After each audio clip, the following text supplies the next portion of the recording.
여러분 안녕하십니까? 정희철 목사입니다. 자, 오늘은 칼빈주의와 청교도주의의 차이에 대해서 공부해 보도록 하겠습니다. 그동안 무조건적으로 칼빈주의와 청교도주의는 같은 것이다. 청교도주의는 철저하게 칼빈주의를 따라가는 것이고 오히려 칼빈주의보다 더 좋게 발전시킨 것이다. 이런 주장이 많았습니다. 그런데 오늘 공부를 해보시면 아마 앞으로 여러 번 하게 될 것 같아요. 청교도주의가 교묘하게 칼빈주의를 왜곡하고 칼빈주의로부터 벗어났다는 사실을 아시게 될 것입니다. 자, 먼저 그러면은 이 칼빈주의와 청교도주의의 기원 어떻게 시작이 되었는지 여기에 대해서부터 살펴보겠습니다. 칼빈주의, 칼비니즘. 칼빈이라고 하는 사람의 신학이죠. 칼빈이 뭐 하면서 그런 신학을 만들었습니까? 종교 개혁을 하면서 했죠. 물론 이것은 전부 칼빈이 만든 것이다. 칼빈이 만들지 않은 것은 하나도 없다. 그거 아닙니다. 칼빈주의의 출발은 성경이죠. 그러니까 성경을 바르게 구성하고 이해하고 가르치는 초대교회의 모든 교리들, 공교회의 또 교리들 이런 거 다 당연히 인정되죠. 나쁜 건 빼지만. 그리고 교부들의 가르침 중에서도 좋은 것 다 그대로 따라가죠. 그리고 종교개혁 신학도 칼빈은 비교적 조금 늦게 종교개혁에 뛰어들었습니다. 그 앞에 제일 먼저 예전부터 했던 쯔빙글리, 루터 그분들이 했던 그 신학 중에서 올바른 거 전부 칼빈주의의 기본 자산이지요. 그럼요. 그러면 그 청교도주의, 퓨리타니즘은 언제 누구로부터 시작이 되었습니까? 국교회 성직자이면서 늘 국교회를 바르게 고치려고 했던 청교도 중에 윌리엄 퍼킨스라고 하는 사람이 국교회 이 청교도주의를 시작했다라고 이렇게 보는 것이 맞습니다. 근데 이 청교도주의에 대해서 로이드 존스 같은 사람은 저기 윌리엄 텐데일 영국의 천주교 교황과 이렇게 대항하면서 성경을 번역했던 윌리엄 텐데일부터 청교도주의다. 이렇게 말을 하는데 그 잘못된 거죠. 로이드 존스는 어떤 청교도주의를 어떤 신학 중심으로 보는 것이 아니고 자세, 태도, 그러니까 성경과 기독교를 향한 태도, 천주교에 대한 저항하는 자세 이런 것으로 봅니다. 그러니까 천주교로부터 바르게 하려고 하고 저항하는 그 윌리엄 텐데일부터 청교도주의가 시작이 되었다 이렇게 주장을 해요. 그거 틀린 겁니다. 네. 청교도주의는 청교도 운동이 시작이 되고 난 다음에 특별한 계기가 있었습니다. 그게 뭐냐면은 전반기 청교도 운동은 신학을 발전시키지 않았습니다. 그냥 우리 영국의 국교회를 유럽의 칼빈의 교회, 장로교회, 또 유럽에서는 개혁교회라고 불렀죠. 유럽의 칼빈이 세운 교회와 같은 그 사상과 제도와 신학을 따라갔으면 좋겠어라고 그걸 주장한 게 청교도 운동의 시작이죠. 실질적인 시작은 헨리 8세가 영국 국교회를 세운 것이 이제 1차적인 시작이고 그 국교회를 장로교회로 바꾸려고 했던 게 2차적인 청교도 운동의 어떤 그 분수령이고 그리고 본격적인 청교도 운동은 장로교회로 국교회를 바꿀 수 있다는 희망이 완전히 사라지고 난 다음에 그러면 이 국교회를 이 껍질, 체제, 조직을 바꾸는 건 틀렸으니 국교회에 나가는 잉글랜드 국민들을 신앙적으로, 인격적으로, 의식적으로 뜯어 고치면 된다. 이게 이제 바로 청교도주의의 시작입니다. 여기서부터. 그러니까 대략 1580년대 말 1590년대 초입니다. 그럼 구체적으로 뭘까요? 자, 잉글랜드 국교회 껍데기를 곧 개혁하는 것은 불가능하니까 잉글랜드 국교회 껍데기는 그대로 놔두고 잉글랜드 국교회에 출석하고 거기에 무조건 가르침대로 따라 사는 신자들의 신앙 자세 의식을 개조해 버리면 아니 한 명 한 명을 뜯어 고쳐 버리면 결국은 국교회도 무너지지 않겠느냐. 자, 이런 전략으로 나갔죠.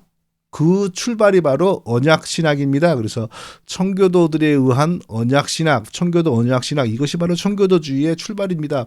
행위언약, 은혜언약 사상. 자, 행위언약, 은혜언약 사상이 왜 청교도주의의 시작인지 그건 조금 이따 살펴보도록 하겠습니다. 자, 청교도주의 조금 전에 제가 말로 설명한 여기 나오네요. 1580년대 말 국교회를 장로교회로 전환시키려는 계획안이 좌절되었습니다. 왜 좌절되었을까요? 당시 엘리자베스 여왕이 1558년에 집권해 가지고 1603년에 돌아가셨는데 왕은 언제나 국교회 편입니다. 왜냐하면 국교회 감독들을 왕이 임명을 하니까. 그리고 국교회 감독들만 왕이 조종하면 전 국민이 영적으로 조종되니까. 그러나 장로교회가 들어오면, 장로교회 신학과 사상이 들어오면 장로교회는 왕의 역할과 교회의 역할이 다르다라고 가르치거든요. 하나님이 두 개를 다 세웠는데 둘은 서로를 침범하지 말고 서로 자기 할 일을 하면서 하나님 나라를 세워야 한다. 이렇게 가르치거든요. 그러니까 왕으로서는 종교를 다스릴 수가 없게 되는 거예요. 그러니까 왕은 싫어해요. 언제나 장로교회를. 그리고 국교회만 좋아해요. 국교회 감독들을 임명해 가지고 감독들을 통하여 국교회를 움직이면 국민들의 영혼도 이제 통제가 가능하죠. 그래서 여왕이 1569년부터 시작이 된 국교회 장로교회 운동을 철저하게 탄압해 가지고 1580년대 말에는 완전히 끝장이 나요. 끝장이 나니까 이제 그러면은 그 장로교회 도입을 주장했던 국교회들은 선택이 하나뿐이죠. 둘뿐이죠. 국교회에서 모든 소망을 버리고 나가서 새로운 청교도 교회를 세우거나 그걸 보고 분리주의 청교도 운동이라고 합니다. 아니면 그대로 남아서 고분고분하게 국교회의 감독들 밑에서 국교회의 성직자, 목사의 신분을 유지하면서 그냥 시키는 대로 하거나 둘 중에 하나죠. 근데 떨어져 나아가는 그 분리파 청교도들은 숫자가 굉장히 소수였어요. 그렇죠. 나가면 너무 살기 힘들고 또 사형당할 수도 있고 그러니까 안 나가죠. 남아 있습니다. 전부 청교도들이 국교회의 성직자로 그대로 남아 있었어요. 그런데 그 남아있는 청교도들의 다수는 여전히 말은 하지 않지만 여전히 장로교회를 세워야 돼 하는 장로교회의 사상을 품고 있는 거고, 또 남아있는 청교도들 가운데 소수는 장로교회도 아니야, 국교회도 아니야, 새로운 신학, 새로운 교회를 추구하자. 자, 이게 바로 청교도주의의 시작입니다. 청교도주의, 청교도 사상, 청교도 신학은 바로 남아있대 소수인데 남아있대 국교회 신학도 아니고 장로교회 신학도 아닌 제3의 새로운 사상과 신학을 추구해야 되겠다라고 하는 사람들이 발전시킨 게 바로 청교도주의입니다. 그 대표적인 주자가 누구냐면요, 선구자가 누구냐면 그 유명한 윌리엄 퍼킨스. 여기 사진에 나오네요. 잘생겼네. 근데 이게 뭐 그 사람의 얼굴이라고 볼 수는 없죠. 이거 후대의 추정으로 누가 그린 그 추측으로 그린 초상화니까요. 윌리엄 퍼킨스라고 하는 국교회 성직자이면서 남아있는 청교도가 청교도주의 사상과 신학을 실질적으로 발전시키기를 시작했습니다. 자, 퍼킨스는 왜 그러한 일을 했냐? 조금 전에 내가 설명한 것처럼 국교회의 껍데기, 조직, 감독제도 뭐 이런 것을 고쳐서 각 교회가 장로를 뽑고 그 장로들이 중심이 되어 당회를 구성하고 노회를 구성하고 총회를 구성해서 교회를 운영하도록 하고, 왕의 직접적인 명령이나 감독이나 통제는 안 받아야 됩니다라는 그런 운동을 포기해야만 됐거든요. 그때가 1580년대. 그러니까 국교회 감독과 체제, 국교회 감독 중심의 이런 조직을 건드리면 이제 살 수가 없어요. 국교회를 떠나서 뭐 나가든지 아니면 남아 있으려면 그런 말을 안 해야 돼요. 그러니까 더 이상 그런 말을 하지 않고 그 대신 이 어떤 전략을 세웠냐면 국교회 감독들이 싫어하지 않는 전략, 그러면서도 시간이 지나면 결국은 국교회를 무너뜨려 버릴 수밖에 없는 전략. 그게 뭐냐? 신자들 한 사람 한 사람의 의식을 바꾸어 버리는 개혁 운동. 자, 그걸 뭐 다르게 말하면 경건주의 운동, 뭐 여러 가지 표현하죠. 근데 가장 흔한 말로 경건주의 개혁 운동, 개인적 경건 운동 뭐 이렇게 표현하죠. 그럼 개인적 경건 운동을 어떻게 출발을 시키느냐? 여기에 뭔가 구호가 있어야 되지 않습니까? 잘 살아보세 새마을 운동을 하기 위한 뭔가 이념이 필요하고 뭐 그러지 않아요? 다 또 5.16 혁명을 일으킬 때에 국민들이 공감하고 따라오기 위해서 어떤 이념을 표방하고 또 정신을 표방해야 돼요. 그게 뭐냐면 퍼킨스가 바로 언약 신약이라고 하는 것을 도입합니다. 그 전에도 산발적으로 무슨 언약 이런 말들이 있었지만 그걸 본격적으로 공식적으로 청교도 운동 속으로 도입하는 사람이 바로 이 퍼킨스라고 하는 사람이고요. 그럼 어떤 언약인가? 구원이란 그냥 하나님의 은혜로 감 떨어지듯이 저절로 받는 것이 아니고 하나님이 주시는 구원을 얻기 위한 우리 개인들의 노력, 개인들의 조건, 개인들의 의무, 개인들의 역할 이런 것을 우리가 준비해야지 하나님으로부터 구원을 받는 거야. 이런 신학을 도입을 해요. 자, 그 전까지 종교개혁 신학의 특징이 뭡니까? 구원에 관하여 사람이 할 수 있는 일은 없다. 사람이 뭔가 하는 것 같아도 그건 하나님의 은혜가 임하여서 하나님의 성령의 감동으로 사람이 반응을 보이는 건데 그 마치 그게 사람이 하는 것처럼 보이지만 모든 건 하나님의 은혜야. 이걸 강조했거든요. 근데 퍼킨스는 그런 말을 하면서도 비슷하게 하면서도 하나님에 대한 사람의 노력, 의무, 역할, 조건에 따라서 구원이 주어지는 거야. 적극적이어야 돼. 신앙의 적극적인 장세, 능동적 자세, 피동적 자세 안 돼. 수동적 자세 안 돼. 적극적이어야 돼. 이런 걸 강조를 해요. 자, 그래가지고 퍼킨스가 이제 1591년 황금사슬이라고 하는 책에서 언약 얘기를 이렇게 합니다. 제가 읽어보겠습니다. 하나님의 언약은 어떤 조건 하에서 영생을 얻는 것에 관한 인간과의 계약이다. 조건 하에 영생에 관한 인간과의 계약이다. 이 언약은 두 부분으로 이루어져 있는데 하나님의 인간을 향한 약속과 인간의 하나님을 향한 약속이다. 하나님께서 인간에게 하시는 약속은 자, 이게 기가 막히죠. 인간이 어떤 조건을 이행하면 하나님이 그의 하나님이 되시겠다고 맹세하는 것이다. 인간이 어떤 조건을 수행하면 하나님이 그를 구원하고 그의 하나님이 되시겠다고 맹세하는 것이 바로 하나님의 언약이다. 이걸 이제 행위 언약이라고 불러요. 그러니까 자, 하나님이 나의 하나님이 되고 내가 하나님으로부터 구원을 받기 위해서는 어떻게 해야 돼요? 내가 하나님이 요구하시는 조건을 부지런히 이수해야 한다. 부지런히 수행해야 한다. 이전과는 좀 다르죠. 칼빈은 하나님이 은혜로 예정하시고 은혜로 복음을 전하여 주시고 은혜로 역사하셔서 그 복음을 믿도록 또 역사하시고 이래서 구원이 이루어진다 이러는데 하나님이 나의 하나님이 되기 위하여 내가 노력해야 되고 내가 조건과 역할과 의무를 수행해야 한다. 이건 전혀 다른 내용이죠. 그럼 그러면서 이제 자 그런 내용을 말을 해도 감독들은 당장 뭐 싫어하지 않죠. 감독 싫어, 장로가 좋아, 장로제도 해야 돼 이런 말이 아니니까. 자, 막 이런 그 개인이 노력해야 된다라는 것을 강조하면서 동시에 그때부터 주일 성수 잘하자라는 그 운동이 엄청 뜨겁게 전개되고요. 가정 예배, 각 가정에서 예배 드려야 한다. 이거 막 엄청나게 강조가 되고 또 그런 그 의식 개혁과 이런 신앙, 경건한 신앙을 위하여 이들이 힘쓴 게 뭐냐면은 설교. 특히 그 국교회 감독들이 가지 않는 농촌 시골 같은 데 찾아다니면서 막 설교하기를 시작하고요. 그리고 이미 인쇄술이 있었기 때문에 책을 내요.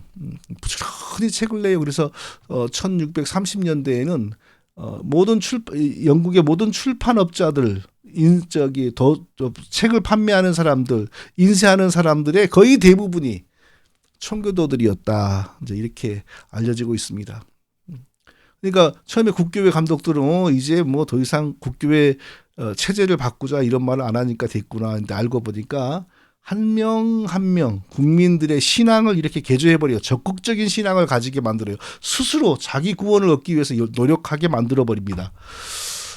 자, 이게 바로 청교도주의의 시작입니다. 그러니까 그 전까지는 그저 외치는 구호가 우리도 장로교회 합시다. 이거거든요. 그러니까 무슨 우리 자기 청교도들이 스스로 어떤 신학을 발전시키지 않았어요. 그냥 구호 우리 장로교 합시다. 칼빈의 장로 제도를 도입합시다. 근데 그게 완전히 좌절되었어요. 그러니까 그때부터 새로운 개혁의 길을 찾으면서 청교도들만의 고유한 신학과 사상을 발전시키는 겁니다. 네. 이게 바로 청교도주의입니다. 언제부터? 대략 1590년대 초부터. 그래서 이 퍼킨스의 행위언약, 청교도주의의 시작, 이것이 나중에 어떠한 결과를 일으키냐면요. 자, 우리 한국의 합신이라고 하는 그 교단의 신학교의 안상혁 박사님이라고 하는 분의 책에 이렇게 나옵니다. 1590년대부터 청교도 언약 신학 안에는 중요한 변화가 있었는데 이것이 평신도의 태도를 이해하는 데 중요한 단서가 된다. 기존의 언약 신학은 주로 일방적 성격을 강조했다. 이게 뭐냐면 하나님이 은혜로 택하여 주시고 은혜로 예수 믿게 해주시고 은혜로 성화되게 하시고 이게 다 하나님의 일방적 은혜가 강조가 됐어요. 이와 대조적으로 1590년대부터는 쌍방적 언약이 강조되었는데 이걸 누가 했다고요? 퍼킨스가 했어요. 시작했어요. 자, 이것은 성직자의 통제권에 대해 평신도의 주도권을 행사할 수 있는 통로를 열어놓았다고 제렛은 주장한다. 자, 처음에 이런 쌍방 개념의 언약, 하나님에 대하여 사람이 노력하고 조건을 수행하고 의무와 역할을 감당해야지 구원을 얻는다. 이런 것을 처음에 얘기할 때는 이것이 국교의 감독들의 권위를 무너뜨릴 것이라고는 아무도 생각하지 않았어요. 그러니까 국교회 감독들도 그런 거나 열심히 해. 뭐 국교회 체제를 바꿔야 돼. 그런 말 하지 말고 그거 열심히 해. 열심히 그런 거 설교하고 그런 거 책이나 내. 그랬는데 나중에 보니까 이 청교도주의 이것이 국교회를 흔들어 버려요. 왜 그럴까요? 평신도 잉글랜드 국민들의 의식을 깨어나 버린 거예요. 우리 나름대로 신앙생활을 할 수 있구나. 맨날 국교회 감독들이 하라는 것만 하는 게 아니라 우리 스스로 해야 되는구나. 우리 스스로 할 수 있구나. 이런 의식의 변화가 일어나니까 감독들이 뭐라 그래도 그거 맞지 않은데 성경에 그렇게 안 나오는데 또 감독들이 와서 또 뭐 이렇게 해야 돼 그러면 당신 성경 어디에 그런 말이 있어? 우리 성경 보니까 그런 말 없던데 하고 덤비는 거예요. 마치 제자훈련이라고 하는 것을 열심히 가르쳐 놨더니 그때 배운 성경 구절을 가지고 어떤 교인들이 목회자에게 덤빈다잖아요. 성경이 이렇게 나왔던데 하면서 똑같은 일이 벌어진 겁니다. 그러니까 처음에 국교회 체제를 무너뜨리려고 그렇게 애를 썼는데 실패하고 포기했지 않습니까? 근데 한 명 한 명에게 적극적 신앙 자세를 집어넣어 버리니까 그들이 성장해 가지고 오히려 감독들에게 덤비는 거예요. 그래서 나중에 어떤 세상의 변화가 일어났냐 하면요. 퍼킨스의 언약신학, 그 언약신학 안에 사실은 그리스도의 능동순종, 이게 사람이 율법 열심히 잘 지켜서 구원을 얻어야 되는데 사람이 못하니까 하나님이 성육신 해가지고 대신 그 일을 해주었다. 이것도 다 적극적 신앙입니다. 회심준비론, 다 언약신학 안에 이미 포함되어 있는 거예요. 행위 언약 안에. 왜 포함되어 있을까요? 사람이 율법을 지켜서 구원을 얻어야 하는데 그렇게 못하니까 율법을 지키지 못하는 나를 위하여 그리스도가 어떤 일을 했는가라고 하는 것을 스스로 깨닫고 하나님께 그리스도의 은혜를 적용하여 구원해 주세요. 내가 못했으니까 그리스도가 대신했지 않습니까? 그러니까 그리스도의 공로를 내게 적용하여서 구원해 주세요. 결국은 그것도 적극적 신앙의 일종이에요. 내가 했어야 되는데 못하니까 그리스도가 대신한 걸 내게 주세요. 이렇게 자기가 자기 구원을 위하여 챙기고 나선단 말이에요. 이게 바로 능동순종, 회심준비 이런 거 다 퍼킨스의 행위 언약 사상 안에 이미 들어있는 겁니다. 그러니까 퍼킨스의 이런 언약 신학 그리고 퍼킨스보다 한 15년 뒤에 퍼킨슨이 1602년에 죽었는데 1616년에 국교회를 떠나지 않으면서 국교회 감독들의 통치를 받지 않고 회중이 스스로 통치하는 회중교회, 국교회 내의 회중교회 운동을 벌인 헨리 제이콥스라고 하는 또 국교회 성직자가 나타났습니다. 그 사람의 회중교회의 사상과 퍼킨스의 언약 사상이 합해져요. 그래서 나중에 웨스트민스터 총회가 있을 때 그 무렵에는 회중파라고도 불리우지만 회중파라는 말보다는 독립파라는 용어로 더 잘 불려요. 그래서 퍼킨스와 헨리 제이콥스의 사상이 하나로 합해져서 독립파 청교도 운동으로 발전을 합니다. 이 독립파 청교도 운동이 스코틀랜드 장로교회도 영향을 미치고요. 행위언약, 이런 능동순종 이런 거 영향을 미치고요. 잉글랜드의 장로파, 그 다수의 국교회에 남아있는 그 장로파 청교도들에게도 영향을 미쳐가지고 그들도 행위언약에 빠지고 능동순종에 대해서 많이 미혹이 되고 회심준비론도 어느 정도 미혹이 돼요. 근데 회심준비론 미혹은 장로파 청교도들과 스코틀랜드에게 거의 미치지를 못한 것 같아요. 전부 이 독립파, 회중파, 독립파 사람들만 회심준비론을 열심히 발전을 시켰어요. 이후에 보면. 그러니까 이 독립파 청교도 운동의 영향으로 잉글랜드의 시민들이 의식이 깨어나는 겁니다. 의식이 깨어나니까 나중에 어떤 일이 벌어지냐? 잉글랜드 내전이 벌어지죠. 마치 우리나라의 막 대학생들이 민주화 운동하겠다고 길거리에서 외치다가 이거 안 되니까 농촌 봉사 활동, 뭐 도시 빈민, 도시 공장 막 이런 거 하지 않습니까? 근데 그게 처음에는 아무것도 아닌 것 같은데 나중에 6.29 선언 막 이런 거 할 무렵 때 보니까 노동자들이 일어나고요, 뭐 넥타이 부대 시민들이 일어나고 시장의 상인들도 데모하는 학생들에게 막 음료수를 사주고 이렇게 되지 않습니까? 그런 일이 이렇게 벌어지는 거예요. 바로 그게 잉글랜드에서는 잉글랜드 내전, 국왕 안 돼, 국교회 안 돼, 전 국민이 그런 의식을 가지게 되는 거예요. 그래서 국교회와 청교도가 대판 크게 전쟁하는 잉글랜드 내전이 벌어지죠. 그리고 그 와중에 웨스트민스터 총회라고 하는 것이 모여지고 그리고 그때 웨스트민스터 신앙 고백이 나오죠. 이게 다 퍼킨스 이쪽 청교도주의의 열매입니다. 그리고 가장 무서운 열매는 그 잉글랜드 내전 중에 혜성처럼 등장한 크로멜 장군이 독립파 청교도 신자였어요.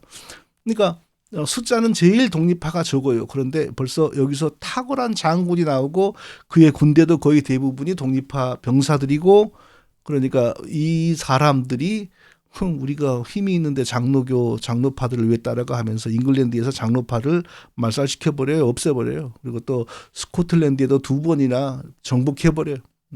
그러니까 장로파들의 숫자가 제일 많았지만 그들이 그냥 찍소리 못하게 만들어 놓고, 그리고 1658년에는 처음에 그들도 웨스트민스터 신앙 고백에 참여를 했지만 그거 싫어 우리는 우리 길 갈 거야 하고 사보이 디클레레이션이라고 하는, 사보이 선언이라고 하는 것을 따로 만들어요. 그러니까 퍼킨스의 행위언약으로부터 출발한 청교도주의의 열매가 어마어마하게 많아요. 근데 그 열매 안에 뭐 잉글랜드 내전, 웨스트민스터 신앙 고백 다 그 열매로 볼 수 있어요. 그러나 가장 결정적인 무서운 열매는 이 독립파 신자인 크로멜의 등장, 그리고 그 크로멜이 군대가 다 독립파였다는 거, 그리고 그들이 장로교회를 쓸어버리고 잉글랜드를 잠시 동안 회중파, 독립파 청교도들의 세상으로 만들고 그들의 신앙 고백 사보이 선언도 따로 만들었다는 거, 이게 제일 큰 명확한 열매죠.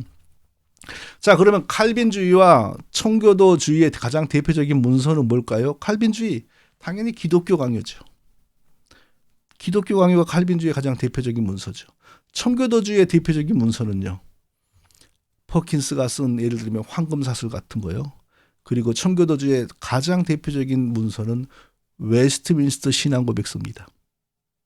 청교도 그 주의의 대표적인 학자들을 보면은 칼빈의 영향이 별로 없어요. 자, 예를 들면 윌리엄 퍼킨스, 윌리엄 에임스 이런 그 초창기 청교도주의의 조상들, 칼빈의 영향보다는 칼빈의 제자 베자의 영향이 많은데, 베자는 여러 면에서 칼빈의 신학을 제대로 물려받지 못했다고 평가되고 있어요. 그러니까 사람들이 그래요. 아, 그렇게 말할 수 있나요? 그 웨스트민스터 시대에 영국의 신학과 유럽의 신학이 거의 같았다니까요. 그러니까 그 청교도만 잘못된 게 아니에요. 원래 기독교가 그 능동순종했어요. 다 맞아요. 이러는데 그게 잘못된 거예요. 처음에 능동순종 개념이 루터파 신학자의 책에 등장했고 그것을 배자가 보고 영향을 받았고 배자에게서 영향받고 배운 퍼킨스가 영국의 사람들, 영국의 신학자들에게 배자의 신학을 소개했어요. 그러니까 영국은 칼빈보다는 사실상 배자의 영향이 많았던 거죠. 물론 칼빈의 영향이 없었던 거 아니고요. 그러니까 나중에 웨스트민스터 신앙 고백 이거 할 무렵에는 유럽과 영국이 비슷한 잘못된 교리에 빠지는 모습이 보여요. 이건 성경이 그런 걸 가리키기 때문이 아니고 그 뿌리가 칼빈보다는 배자였다. 이거 이렇게 이해를 할 수 있거든요.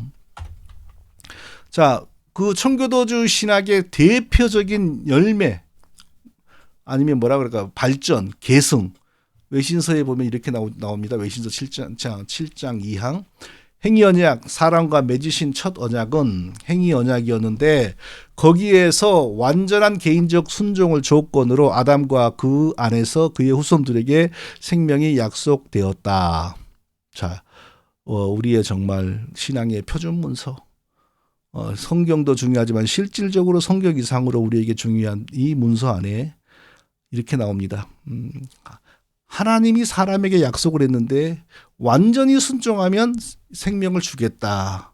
그러면 이때 완전히 이때는 어떤 상태죠? 생명이 없는 상태죠. 그럼 죽은 것도 아니고 그 뭐죠? 가변적, 임시적. 그러니까 잠시 살아있는 죽는 것도 아니요, 영원히 사는 것도 아닌 그런 상태로 만들어 놓고. 그러니까 그걸 다시 말하면 곧 죽을 인간을 만들어 놓고 너 율법에 완전히 순종해봐. 그러면 내가 그 공로에 근거하여 영생을 줄 거야. 이렇게 했다는 거예요. 이게 성경에 이게 안 나오거든요. 성경하고 안 맞거든요. 이거 골치 아파요. 자, 우리가 웨스트민스터 신앙 고백을 바꾼다는 건 불가능해요. 이것은 아니 장로교회가 말이야. 그러려면 불교로 가지. 이렇게 나오거든요. 그러니까 성경을 고쳐야 돼요. 길이 없어요. 그래서 빨리 여기에 맞게 성경을 고쳐가지고 태초에 하나님이 뭐 자기 형상대로 만들었다 그러지 말고 흙으로 대충 아담을 만들었고 얼마 못 가서 죽을 인간이었는데 율법을 잘 지키면 구원을 주기로 약속을 했다. 이런 식으로 창세기를 고쳐야 되고 또 호세아 6장 7절에 아담처럼 너희가 나를 반역하는구나. 이것도 고쳐야 돼요. 그건 그 이론에 의하면 아담의 그 반역 아니거든요. 율법을 잘 지키면 영생을 내가 주기로 했는데 너희도 율법을 못 지켰다. 즉 fail했다. 그러니까 아담이 against God. 아담이 하나님께 반역하였다. 이렇게 하면 안 돼요. 성경이 그 웨스트민스터에 맞춰야 돼요. 아담 failed follow God's guidance. 아담이 영생을 주려고 한 하나님의 가이드에 실패했다. 이렇게 성경을 고쳐야 돼요. 그래야지 웨스트민스터에 맞는 우리가 기독교를 생활을 할 수 있거든요.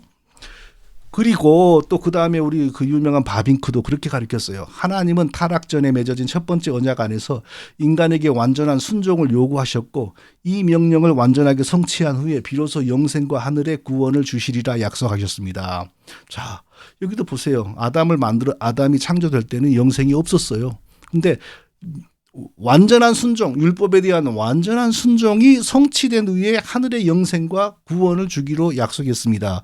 그러니까 아담은 한 번도 영생을 가져본 적이 없는 상황에서 영생의 조건이 되는 율법을 지키다가 실패를 했어요. 그러니까 성경을 다 여기에 맞게 고쳐야 돼요. 마치 성경은 말이요, 하나님이 모든 은혜를 주시고 영생도 주셨는데 거기에 만족하지 않고 하나님처럼 되려고 아담이 선악과를 먹었다. 성경이 이렇게 말하잖아요. 그런데 성경보다 위대한 바빙크 구주님은 우리에게 뭐라고 말하냐면은 영생이 없는 아담을 만들어 놓고 완전히 순종하면 하늘의 영생과 하늘의 구원을 하나님이 주겠다고 약속을 했다. 아니 바빙크 구주님이 이렇게 말을 하는데 왜 거기에 맞지 않는 성경을 우리가 붙들어야 됩니까? 이거 정말. 그리고 바빙크 외신서를 어떻게 우리가 의심을 해요? 성경을 의심하는 게 현실적으로 낫지요. 안 그래요? 그러니까 이건 정말 이 안타까운 이 모순에서 우리가 정말 전 그 장로교회가 뭉쳐가지고 외신서에 맞는 성경, 바빙크 구주님에게 맞는 성경, 그 뜯어 고쳐야지요. 이거 바빙크 외신은 이렇게 가르친다라고 배우고 성경은 또 다르게 말하니 이게 얼마나 이거 머리가 아픈지. 아이고 머리가 아파. 그냥 설명만 해도 머리가 아프네. 그러나 저의 본심은 외신서 바빙크 이따위 것 이거 다 이단 사상이 허접 쓰레기입니다. 성경하고 다른 내용을 뭘 존중합니까? 저는 솔직히 이거 믿는 목회자들, 신학자들 개종교육 대상이라고 저는 봅니다. 성경은 절대 이렇게 가르치지 않거든요. 자, 결론을 내리겠습니다. 칼빈주의와 청교도주의의 핵심이 너무 다릅니다. 칼빈주의는 언제나 하나님의 주권적인 예정, 하나님의 주권적인 선택, 하나님의 주권적인 은혜를 강조합니다. 청교도주의는 인간이 하나님에 대한 노력, 조건, 역할, 의무, 이걸 강조해요. 왜 이런 걸 강조했겠어요? 국교회 껍데기, 체제, 조직을 못 바꾸는 대신 국교회에 드나드는 사람들을 의식개혁해가지고 국교회를 대적하게 만들어버리려고 이런 신학을 도입한 거예요. 그 시대에서는, 그 시대의 상황에서는 이게 최고의 전략이었겠죠. 또 청교도주의의 출발인 행위언약은 거기 안에 이미 능동순종 회심준비론의 그 이단성을 이미 내포하고 있습니다. 다 그 행위언약, 능동순종, 회심준비, 이단성의 그 본질이 뭡니까? 사람이 자기 구원의 자격을 만드는 거예요. 그리고 아니면 스스로 구원을 받기 위해 찾아가야 돼요. 그러니까 하나님의 은혜로 말미암는 선택과 복음 전도와 믿음이 아니고 사람이 하나님이 제시하시는 구원에 맞춰야 돼요. 그러다 보니까 당연히 율법이 강조가 되죠.